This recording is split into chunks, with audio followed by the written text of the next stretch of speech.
Scott Martin joins us now, market watcher. This kind of position taking by Apple, does it make you not want to buy Apple stock? Well, Stuart, unfortunately, I think you have to buy Apple stock here because their products are still pretty good. I mean, we're all addicted to them, but it's not unlike Apple. I remember, a few months ago, a year ago, when they wouldn't unlock the iPhones for the FBI, for some of the criminals. They've taken these positions against the government on a political stance just to kind of stand alone and maybe pander to what they think is their strongest customer base, but it's anti-American in my opinion. I think you're right. I don't think the politics of Apple enters into the investment decision as to whether or not you buy that stock. Scott Martin, stay there, please. We'll bring you back for the opening bell. I want you to check the price of Twitter stock, Martin, and Maria Bartiromo. You know, Maria, that sounds like an excuse to me that the executive from American Airlines, he's got a scheduling conflict. Yeah. The president calls, you have a scheduling conflict. I mean, look, Bob Iger really had a board meeting, and at that board meeting, they talked about him staying on as CEO. I don't know what American Airlines has going on this morning. Sounds like an ideology to me. Well, you know, what we've got here is a development in that a lot of corporations are staking out a political position opposing President Trump. And I've never seen anything like it before. Never seen anything like it either, Stu. And I think they're doing so at their own peril. Yes. Because I think President Trump is the kind of guy who is not going to forget that and not necessarily get back at them, but also look and say, look, they're not being part of the solution. I'm trying to create jobs. Are you part of the problem or are you part of the solution? Okay, let's see what we've got here. United Airlines, all of those airline stocks are up a little bit today, despite there's a huge storm in the Northeast and 3,000 flights have been cancelled. Airline stocks up. Let's get more about this. The markets really are shrugging off all this emotional opposition to President Trump and his administration. They really are shrugging it off. You've got the Dow up 26 points right now. Scott Martin, come into this, please. You manage money. You talk about money. It appears the market's not particularly perturbed about all the opposition to President Trump. There's nothing more, Stuart, than I love to do than talk about money. And I'll tell you what's interesting. There's been some volatility. There's been some fits and starts, whether it's in the oil market, whether it's in more international-based companies that are traded here in the S&P 500.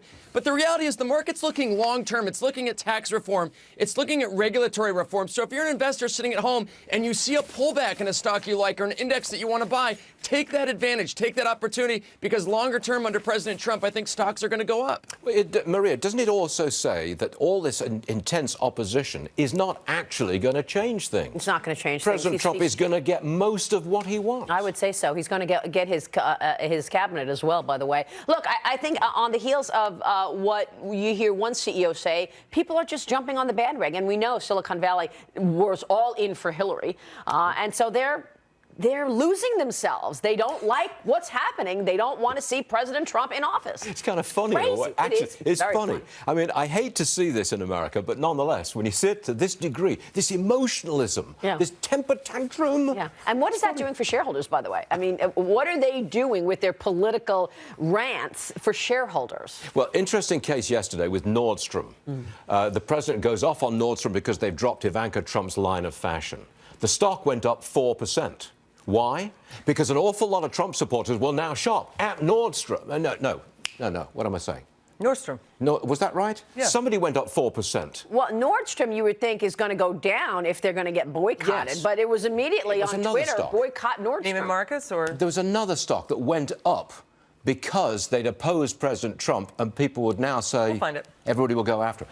I digress, unfortunately. Sorry about that, Maria. But the point you're making, though, is an important one. Companies are getting to see an impact from what they're doing. Whether it's a stock move or people boycotting, there's a direct impact with what these CEOs are saying and doing as a result of Donald Trump. Thank you for straightening me out and visiting our program. We appreciate that, Maria Bartiromo. All right. I do have to talk about Twitter. They get free publicity from the president of the leader of the free world, but they can't make any money. And usage, am I right in saying that? Yeah, usage you're right. is down? Losses nearly doubled. By the way, it was Nordstrom stock that went up. It did go up. You were correct about that. So, yes, losses nearly doubled. Their forecast for this adjusted cash flow number cut in half. Quarterly. I mean, Snapchat has more daily active users than Twitter right now. Is that right? Yeah. So you wonder when these CEOs should think, hey, we should have sold ourselves, do a Jerry Seinfeld, get out at the top. Maybe Twitter should have thought about that a while ago, just like Yahoo. Can I just say one thing, Stu? Jack Dorsey was asked, what do you think about Donald Trump using Twitter so much? He goes, oh, it's complicated. It's not complicated, Jack Dorsey, okay? This is a gift. And your stock's in the Not doldrums, son. Dow Jones Industrial Average in the first 5 minutes of business is up a very nice 35 points. We'll take that. It's just shy of 20,100. Big names, you know them, and some of them are at or very close to all-time highs. Netflix, that is very close to the all-time high. How about Facebook? Yep, 134 on Facebook right now, high. Apple, 132, way up there. A federal judge blocked the proposed $48 billion merger of Anthem and Cigna, two healthcare companies, citing harm to customers. Both of them, or rather, Anthem is up a fraction, Cigna is down a buck. Tesla is going to start building Model 3 test vehicles this month. That's the mass market vehicle that will go for about $35,000. Tesla's on a tear, up another $6, $268 right now. Coca-Cola reports 7th straight drop in sales, hurt by a strong dollar in overseas markets. This is not soda, it's all sales for everything the company puts out, down again. Viacom, you know, they own MTV, Comedy Central, Nickelodeon, making a lot of money from the film business and affiliates as well. Viacom up nearly 4.5%, nearly 5%. The parent of Dunkin' Donuts and Baskin-Robbins is making money, apparently helped by franchise fees. That stock is up 3.5%. A lot of winners today. Amazon, Snapchat, giving them $1 billion. Yeah, for their cloud services. That? Wow, this is a big move by Snapchat. So this is in advance of its IPO. It says it's going to spend $1 billion on Amazon's cloud services over the next 5 years to use Amazon over Microsoft. It's in addition to the $2 billion cloud contract it has with Google. So, you know, there's this neck-and-neck horse race between Amazon, Microsoft, and Google for cloud. I'm in a difficult position because I think Amazon's the most exciting company in the world. I know you do. But the founder is Jeff Bezos, who is vigorously anti-Donald Trump through the Washington Post. Owner of the Washington Post, and they certainly took a position during the campaign, Stu. Doesn't hurt the stock. No, not it doesn't. one moment. Well, Jeff Bezos owns the Washington Post, not Amazon. So Jeff Bezos acquired the Washington Post personally. Yes. So it's not part of Amazon. When's he going to buy the New York Times? Anti-Trump feeling. It's the family. It's yes, it is right there. Look at this. GoPro is at near an all-time low.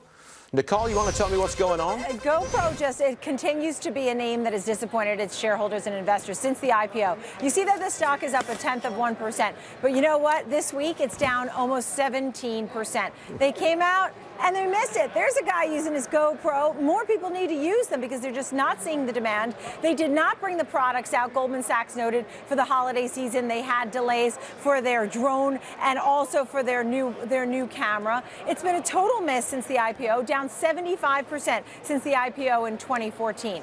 And they have competition and cheaper alternatives. So GoPro seems like such a great concept, but it has been a total miss for everybody who believed in the product and them getting out new products. So it's been a miss, and you can see the down arrows. For the week, it's down almost 17%. And that is a huge drop. All right, Nicole, thank you very much indeed.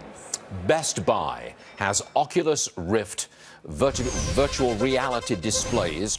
You can use them, try them in the stores. Well, the news is they're taking them out of the stores. Some stores went for days without a single person trying them out. I thought that virtual reality was the great thing of the future. Yeah. Apparently, I'm wrong. The Oculus Rift is owned by Facebook, so the stock's down a little bit. A lot of people are getting into virtual reality, and I do think that that's a growth area of technology. But, I mean, is it that big of a deal, right? You know what we said at our production meeting this morning? People don't like putting something on their head. I agree with that. Those things. And the dizziness from it, yeah. Hey, Scott Martin, are you laughing at me doing my little thing with the helmet thing? Listen, Stuart, I don't even want to mention the amount of money I would pay to see you put one of those VR devices on your head right now. Here's the other thing, though. I agree with Maria. You know, VR is a really cool technology. It's going to be part of the future. One of the other issues, though, with this whole display thing, nobody goes into Best Buy anymore anyway, so that could actually explain why they're not seeing the visitors. Oh, well, there's an explanation for you. How about that? There's a diss. All right, Scott, we do hear you. Now, let's move on to Whole Foods. They've lowered their outlook. They're closing stores. Sales are down. They're feeling the heat of regular grocery chains that are offering organic products for less money. Whole Foods has come back by 6 cents, but it's still on the downside, Whole Foods. Seattle and Davis, California, okay, two cities. They're cutting ties with Wells Fargo because that bank is a lender to the Dakota Access Pipeline. Give me a break. Give me a break is right. Deal that. Give me a break. I mean, once again, politics and ideologies leading business, and it's wrong. Yes. And again, it's not doing anything for the growth story of the company. It's not doing anything for shareholders. Why are you voicing and pushing back because of your politics? You know, Wells Fargo is one of a large number of lenders for the pipeline. So they're going to remove money from all those other lenders, too? It's just almost, it borders on childishness. It really does. In my opinion, a silly little temper tantrum, you know, stamp your little feet. The same about Ivanka Trump and taking, you know, telling the stores to take her stuff off. Why? What did Ivanka Trump do to you? And tear up the posters saying Ivanka Trump. Are you kidding me? Come on. Politicizing What is clothes? that? This is a really good story. I'm just getting into this one. 3 congressional IT, information technology, IT employees have been fired for accessing members' computer networks without permission. Maria's on the show, knows more about this. Can you fill me in a bit? Here are their names, Stuart. Let me tell you what the 3 people who were fired on Thursday. Abid, Imran, and Jamal Awan. They were barred from computer networks at the House of Representatives on Thursday because they accessed congressmen and congresspeople's computer networks unauthorized. At a minimum, they were fired. They haven't been arrested yet. At a minimum, we know that they accessed computers unauthorized, and they did so in foreign intelligence, foreign affairs, and intelligence committees. Okay, so they were getting very important information, government information. They accessed these computers. That is the least of it. There's also some talk that people are looking into what ties they have to terrorism. Are they impacted by the Muslim Brotherhood? Are they a part of the Muslim Brotherhood? One of them has a criminal background. A couple of questions here. Why? How is it possible that 3 brothers are hired, Muslim brothers, just saying, to work in Congress and deal with our most intelligent and sensitive information, number one? They were all making $160,000. Why were they paid so much? 22 years old, one of the guys was. The other was 25. They're making $160,000, $161,000, and $165,000. And one of them has a criminal background. How does this happen? Devil. I hear what you're Story. saying. I mean, these intelligence committees handle our terror strategies, right? They got information on Benghazi, too, by the way. And it looks like they also work for many Democrats in these houses. Good God. They are committees. thinking that maybe they could be also one of the people, one of the reasons that Debbie Wasserman Schultz's account was hacked. Yeah. So there's so much more to come on this, Stu. This is an incredible story. I think it's amazing. Maria, that's an extraordinary story. Yeah. Thank you very much for bringing it to us, and thanks for coming on the show. See you soon. If Thank you you're not so careful, you'll be back. Scott Martin, thanks also to you. We appreciate you being here today. One and all, thank you. Check that big board. We're up, not much, modest gain, 36 points higher, just shy of 20,100. All right, I think we've got the same story here. We've got the House Homeland Security Committee says that 2017, the terror forecast for the US and Europe is alarming. I've got details on that one coming up. Okay.